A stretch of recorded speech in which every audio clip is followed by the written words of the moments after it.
കോൺഗ്രസിന്റെ രാഘവൻ വക്കീൽ കെ രാഹുലിനും ഒക്കെ SNDPയുടെ തലപ്പത്തുണ്ടായിരുന്നല്ലോ. അന്നൊന്നും നിങ്ങൾക്കൊരു വിഷമം ഉണ്ടായില്ലല്ലോ. BJP വരുമ്പോ വലിയ വിഷമം അങ്ങോട്ട്.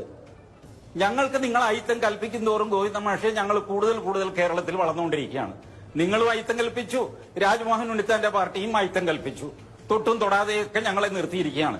പക്ഷെ ഒരു കാര്യം ഞാൻ പറയാം, നാഗ്പൂരുണ്ടല്ലോ RSSന്റെ കേന്ദ്രം, ആ നാഗ്പൂർ മുനിസിപ്പാലിറ്റി ഭരിക്കുന്നത് BJPയും മുസ്ലിം ലീഗും ചേർന്നാണ്. 2012 മുതൽ മുസ്ലിം ലീഗിന് ഞങ്ങളോട് ദേഷ്യമൊന്നുമില്ല. കേരള രാഷ്ട്രീയം സൂക്ഷ്മമായിട്ട് നിരീക്ഷിക്കുന്ന ആളാണല്ലോ ജേക്കബ് ജോർജ്. ജേക്കബ് ജോർജ് ഒന്ന് പരിശോധിച്ചു നോക്കൂ. കേരളത്തിൽ RSSനും BJPക്കും എതിരെ ഏറ്റവും കുറവ് പ്രസംഗിക്കുന്നത് കേരള കോൺഗ്രസും മുസ്ലിം ലീഗുമാണ്. സത്യമല്ലേ ഞാൻ ഈ പറയുന്നത്? നിങ്ങൾ ഈ പറയുന്ന വിരോധം ഒന്നും ന്യൂനപക്ഷങ്ങൾക്ക് ഞങ്ങളോടില്ല, ഹിന്ദു സമുദായത്തിന് ഒട്ടുമില്ല. വെച്ചടി മുന്നോട്ടാണ് ഞങ്ങൾ.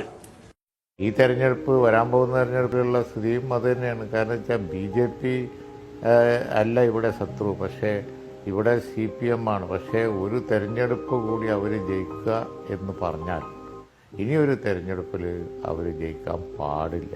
അങ്ങനെ ജയിക്കുന്നത് മുന്നണിക്കും പാർട്ടിക്കും വലിയ ഒരു പ്രശ്നം ഉണ്ടാക്കും. അതിൻ്റെ നിലനിൽപ്പിനെ തന്നെ